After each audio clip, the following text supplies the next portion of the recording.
Welcome to Nuance with Nikki, where we get into the nitty-gritty even if it's shitty. A topic I never wanted to know so much about, the conflict in the Holy Land. Okay, here we go. So we're looking at the unfair reporting between the reporting of Gaza or Palestine and Israel. And I honestly got involved in this because I saw one of my favorite comedians crying over this issue, and then I couldn't look away anymore. Saw a whole lot of babies suffering, and I couldn't not speak because I owe my whole life to children. So here goes. This is how we have all been brainwashed. This is based on Intercept research. I've made this video before. It has been shadow banned because apparently if you say anything on behalf of Gaza or Palestine, it's being shadow banned. You're not as popular with the powers that be, I suppose. But I see the people standing up and their voices are being heard, because what we're seeing on TikTok, Instagram, YouTube, Facebook, between each other is very different from what the media has sold us for years. So here we go. US media reported Israeli deaths 16 times more often than Palestinian deaths in the first 6 weeks after October 7th. Israelis were unalived, but with that word, but Palestinians were unalived with that passive word. See what I'm saying? The Intercept studied 1,100 articles from the New York Times, LA Times, and Washington Post. They used words like slaughter or massacre to describe the unalivings of Israelis up to 60 times more often than the unalivings of Palestinians. Over 14,800 Palestinians and 1,139 Israelis were unalived in the period covered by the report. Palestinian deaths at the time of this research were now over 23,300. At the time that I'm recording, they're up to 27,000. But as Palestinian deaths rose, the US media reported on them less. Meanwhile, the Israeli attacks have unalived over 9,600 Palestinian children at the time of this research. Right now, at the time where I'm recording, we're sitting north of 12,000. Moving forward, an average of 100 children per day were unalived at that time. When I'm recording right now, that has gone up, just a few weeks later, that has gone up to 160 kids a day, which is why I'm so adamant on my page to be a voice, however small. But the US news media reported on Palestinian children being unalived only 2 out of 1,100 headlines. So yes, as morbid as it is, I do encourage you guys to follow my hashtag Know Their Names videos. I call out the names every single day, 5 o'clock Palestine time, of all children under the age of 18, whose names I can get hold of, that have been published by Al Jazeera. Palestinian children were also dehumanized with language. Unlike Israeli children, Palestinian children unalived or detained by Israeli forces were often called minors or people under the age of 18, never humanized like children, which is so bizarre to me as someone who's spent so much of her life taking care of kids. You do not care when you are wiping a nose or playing with a toy or hugging a little kid. You don't care about whether they're a girl or a boy or what religion or whatever. You know, this is why I'm doing this. I care about Israeli kids too. I need to say that loud and clear. But right now, it's driving me crazy that there seems to be a very clear underdog.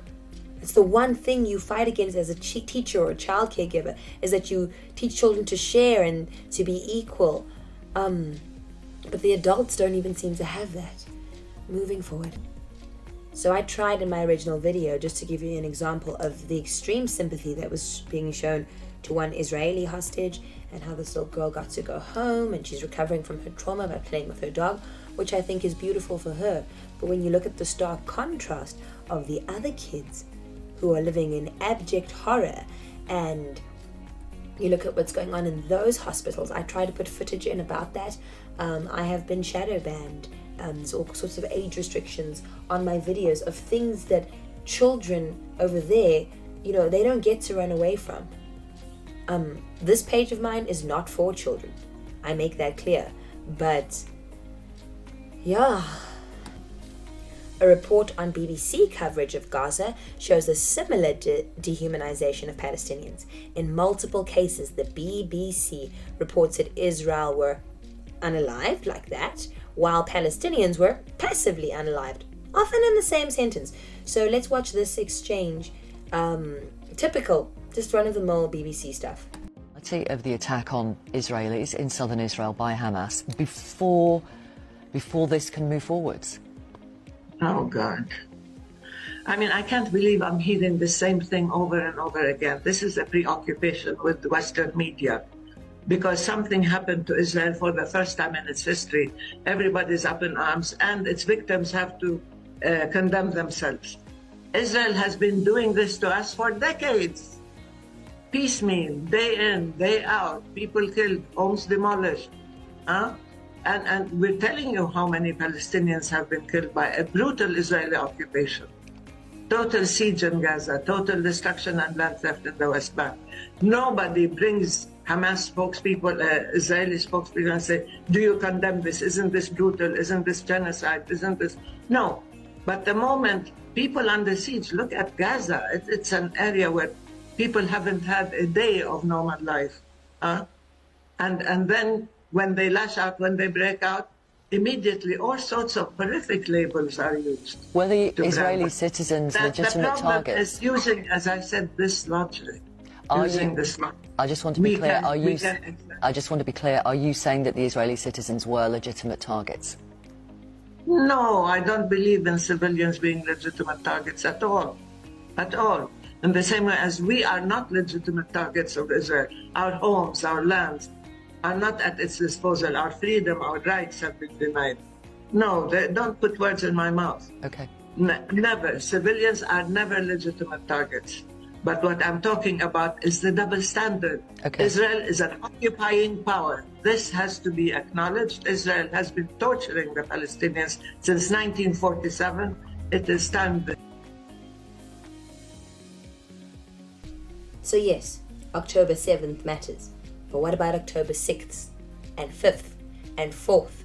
What about September before that? What about the September in 2022? What about the September in, 1982 or 1952? I mean, I wasn't there, but what I understand is this has been going on in Gaza, Palestine, the West Bank for years. So, examples of BBC framing the unaliving of Israelis and Palestinians differently. Look at the underlined bits there.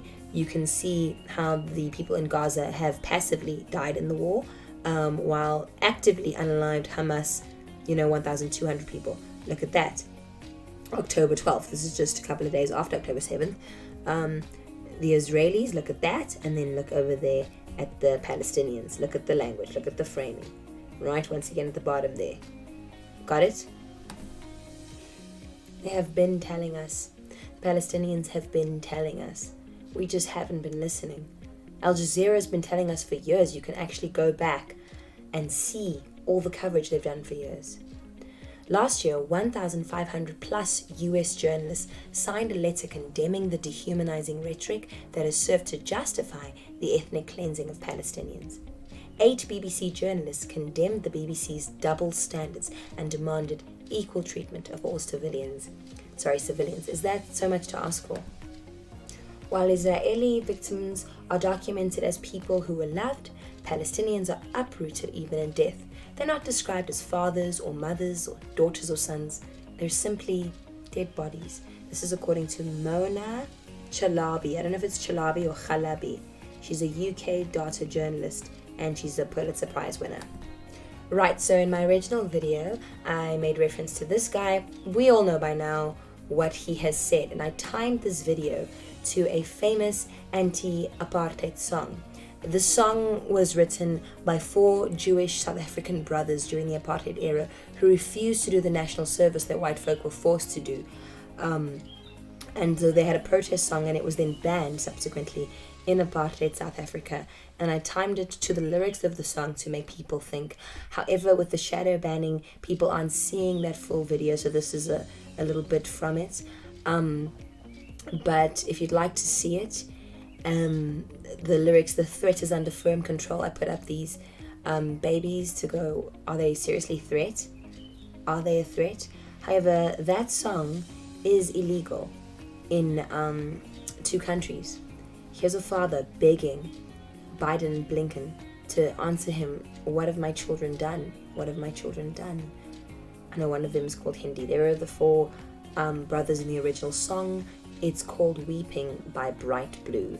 So I do encourage you to look into the links. If you are old enough, you should be able to see my video. It's not being,